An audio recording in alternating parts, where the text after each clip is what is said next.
Din dobre pani. How are you? It's been a long time, no? Tagal-tagal din tayo hindi nakapag-vlog, no? So, yan na nga. Kamusta kayo mga abyan? And sa araw na po yan, day-off po namin ni Mrs. And we receive our first salary sa bagong company namin.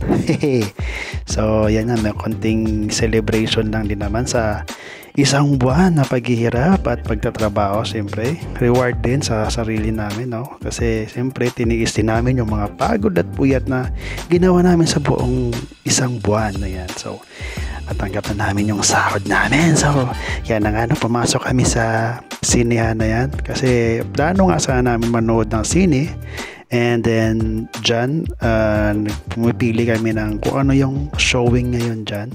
Yung papanoorin nga namin sana yung Equalizer 3, si Denzel Washington. No? Yan, tinitignan ko na yung schedule. Kaso, yun nga lang yung problema. Yung schedule na dyan 1:30 ng hapon tsaka alas 8 pa ng gabi. So, na-cancel yung panonood namin ng movie dyan.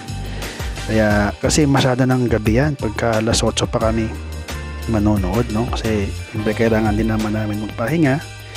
So, yan na lang. Iisipan na namin mag-ikot-ikot, mag-alagala sa loob para kung ano yung matipuhan namin na bilhin dyan, siyempre, bibilhin namin, no? Pero hindi lang basta siyempre kung ano-ano yung bibilhin mo. Siyempre, yung kailangan mo din. At importante sa lahat, yung naka-sale. So, dyan na nga yun.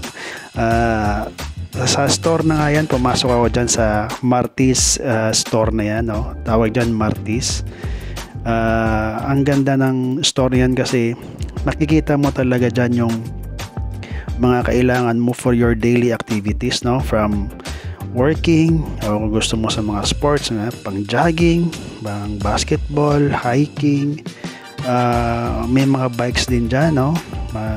Football, lalo na nga dito sa Poland kasi napakasikat talaga yung football dito kasi nga Europe sila, no? So ayan na nga, tumitingin ako dyan ng basketball. Nung nakaraan nga pala, bumili ako ng bola dyan, naka-sale. Ang laki ng mga discounts nila, tulad niya, no? Simpleng t-shirt na yan, biruin mo 3 beses nag-markdown yung sale na yung t-shirt na yan, no? And yan din yung isa sa mga paborito kong brand dyan, no? Sa Martis na binibili ko usually, no? Yung Elbrus na brand na yan kasi ang ganda ng tela, ang ganda ng mga jacket nila. And siyempre, naka-sale sila palagi. So, yan na, tingin-tingin tayo dyan, no? At malapit na pala mag-winter dito ngayon. So, isa din sa mga pinaghahandaan namin dito ng mga OFW, siyempre yung pagka pumasok na yung winter, may mga gamit kami, siyempre panlaban sa snow, panlaban sa lamig. So, kaya yan nga, tingin-tingin tayo dyan para kung ano yung maganda at mababang presyo, yun yung bibili natin. Kung makabili tayo dyan. So, yan din, kompleto din. May mga maleta. Yan, sapatos yung pang winter. Yan din yung pang hiking nila, no? Yung anong gusto mong bilhin dyan. Talagang napaka-kompleto dyan. Kaya, madalas dyan kami naghahanap ng anong pwede namin magamit dito. Kasi, ang ganda talaga ng store niyan. Yan, may pang gym pa. Ayan, mamaya makikita nyo rin yung binibenta nilang bike. Ang gaganda ng mga bike nila dyan, no? Ayan, yan, nag-ikot-ikot pa kami. Actually, ako nga pala yung nag-iikot na dyan kasi si Mrs. Alam mo naman, yung mga wifey, siyempre gusto nila yung kung hindi cosmetics, yung pangluto, doon siya sa kabila. Ako dyan ako pumunta. Ayan, katulad dyan, no? Ang ganda ng mga football t-shirts na yan, no? Naka-sale yan. Yan yung Martis Sports. So, ayan na nga, lumipat namin sa kabilang store. And dyan, nakabili ako ng t-shirt dyan, naka-sale yan, katulad yan. Nasa 39 zloty lang, no? So, discounted na yan. So, kung isipin mo, maliit na rin yung price na yan. Andyan yan, yung Sinsay. Sikat din na store yan, yung Sinsay na yan. Tsaka, halos mabababa rin yung mga prices na binibenta nila dyan, yung binibigay ng mga price nila dyan. At saka nakakuha nga rin si Mrs. dyan ng yan, yung pantalon, no? Sinusukat-sukat na, naka-sale din yan. Siyempre, pagka naka-budget ka talagang And yung pipiliin mo yung halos discounted na mga gamit. Siyempre, yan, pumasok din kami sa H&M. And siyempre, as usual, yung tinitingnan natin dyan, yung mga naka-discount din na mga t-shirts, kung ano yung pwede natin mabili dyan. Siyempre, as OFW, no? Siyempre, yan lang din isa sa mga nagbibigay sa'yo ng parang kasiyahan at saka pang iwas stress din sa trabaho. Makabili ka ng mga gamit na gusto mong bilhin. Yan, yung mga magaganda rin yung mga quality. Siyempre, basta H&M talaga. Maganda yung quality yan. Yung mga batang 90s, yan. Ganda niyan. Yung Mickey Mouse na yan.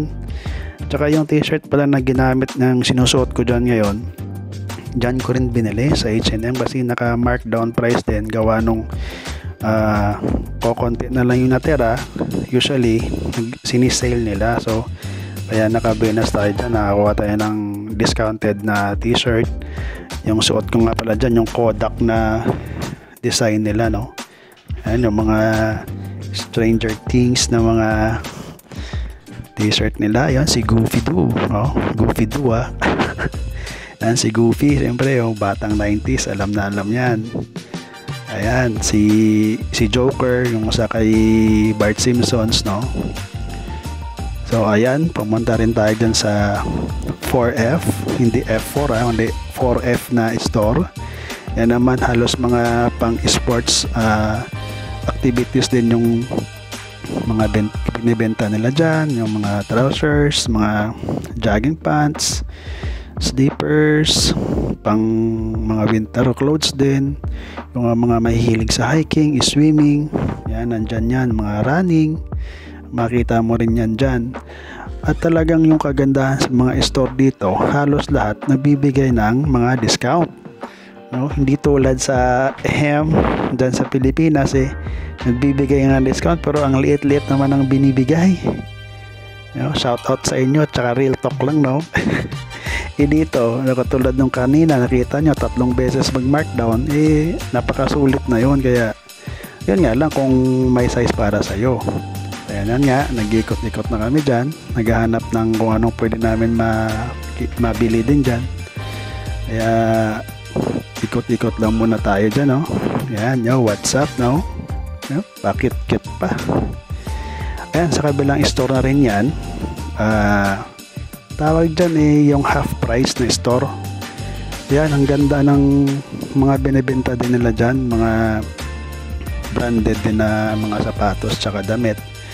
I am not sure kung talagang original yung karamihan nandyan, lalo sa mga damit, kasi parang marirecognize mo din naman, no, kung medyo alam mo tumingin sa mga gamit.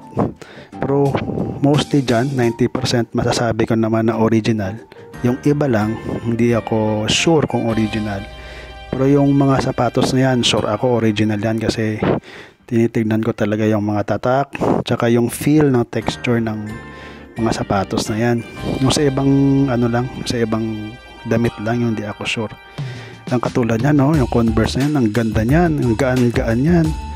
Mas mabigat lang yung sole niya kasi makapal, pero yung feel niya sa material na ginamit, ang napaka-fresh niyan. Yan, yung Puma na yan, ang ganda din yan. Naka-discount din yan. Pagka chinek mo doon sa counter, yung iba naka-discount, yung iba siguro hindi rin nila dinidiscountan. Pero 80 to 90% din ng mga items dyan naka-discount. Yan, yung pump, Reebok pump, matagal na rin yan. Dyan, meron pa dyan, no? Tsaka syempre hindi lang din pang lalaki, may mga pambabae din. Tsaka yan, meron din para sa mga pangbahay na mga gamit. Nakakita nyo rin dyan. Yan, ikot-ikot pa kami. Tingin-tingin lang. Yan, yung mga gamit, yung mga damit na yan, naka-discount yan, halos lahat. Yan, ang gaganda ng mga polo din dyan, naka-discount din yan. Pero syempre hindi mo na pwede mabili yan lahat, diba? Kung ano lang yung kailangan mo. Baga, pinapakita ko lang sa inyo na talagang yung mga store dito, mostly talaga nagbibigay ng discount yan. Katulad yan, 144 naging 99 na lang, no? Pero mo yan. Yan yung mga jacket na yan, yung mga Tommy Hilfiger na mga jacket dyan, mga Nike, Puma, tsaka ano pang brand na Europe brand dyan, makikita mo rin dyan, naka-discount din. Yan, ikot-ikot lang muna tayo dyan.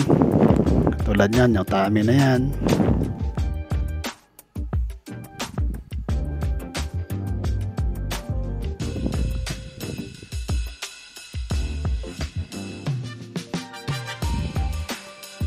Yan, marami kang pagpipilian talaga dyan. Ikaw lang mahirapan maghanap dyan. Tulad yan, pero yun mo, $299 naging $159 na lang. Tommy Hilfigers pa, diba? Ang ganda niyan. Yan, yung jacket na yan, yung sweatshirt na yan, maganda rin yan. Pero yun mo, from 400 $159 na lang. Maganda yan, maganda yung tela na yan. Pero siyempre hindi ko lang kinuha kasi we're on a tight budget, no? Katulad niyan, $299, $149 na lang. Tsaka kaya minsan talagang sa window shopping pa lang busog na yung mga mata mo kasi ang ganda ng mga gamit nila, no? Lalo lang pagka may pera ka, di ba? Yan, pumunta kami sa Decathlon. Ikot-ikot lang din, window shopping lang din. Ay naman, yung mga pang extreme siguro na activities din dyan. Kasi yung mga pang sports din sila, no? Yung mga binibenta nila, pang football, pang biking usually. Karamihan kasi dito sa Europe is pang football tsaka pang biking. Hindi sila masyado ganun ka-in sa basketball, kaya pagka nasa isang lugar ka dito na medyo maliit, katulad nung sa amin ngayon dyan, kung nasasaan ka, kung anong lugar kami, medyo maliit lang, may kaliitan na lugar na yan, kaya hindi mahirapan kang maghanap ng mga bilyan ng pang basketball dito. Siyempre tayo naman mga Pinoy, diba, mas mahilig tayo sa basketball kaysa sa football.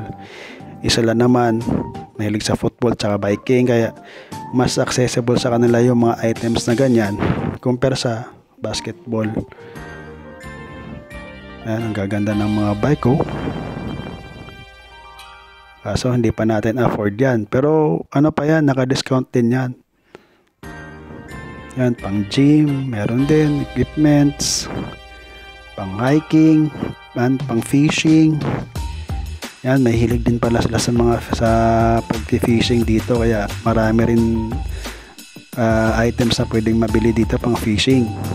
Yan, katulad yan. And tent, lalo na yan, oh. Ang ganda niyan, oh. Yan, oh. Yan, dyan mo siya gagamitin pag nasa isang malaking lake or river ka, pwede ka mag-fishing dun sa gitna. Gagamitin mo yan. Yan yung mga lures nila. Yan, yung mga ginagamit pang pamingwit. Yan, pang picnic, pang hiking. Yan yung mga boots nila. Lahat yan, naka-discount yan. Kaya kung talagang mahilig ka sa mga ganyan, talaga masyadong ginagastusan, nako po, kung gugustuhin lang, maubos yung pera mo. Sa dami ba naman ng sales dito. Katulad yan, gustong gusto ko yan kasi camouflage yan, eh.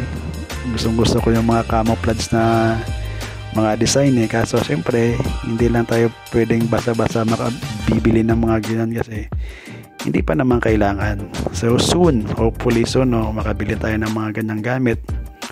Pag nasa isang lugar na talaga tayo na kung saan masasabi mo na pwede na mag-settle, no. Dumali na naman ng popcorn, no. Parang ayaw pa akong pagbigyan ng popcorn. Ayan, ikot-ikot pa tayo dyan.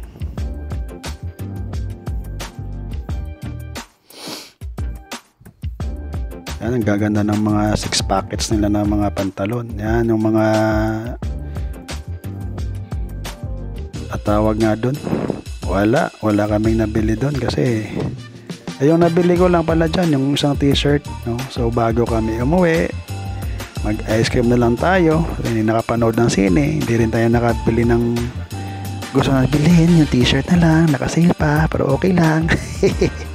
So, ayan na nga yung pinili namin, no? So, shout out pala doon sa mga kaibigan natin dyan, sa mga abyan natin dyan. Kamusta kayo? Tsaka yung si Bro Rodney, bro, ito na yung shout out mo. How are you? Kamusta ka? Ingat ka palagi. Oh, wag mo na akong singilin sa shout out mo, ha. Sa lahat na mga kaibigan natin dyan sa Pinas, kamusta kayo? Kami okay lang naman kami dito. So, kita-kits lang tayo ulit, ha. See ya mga abyan.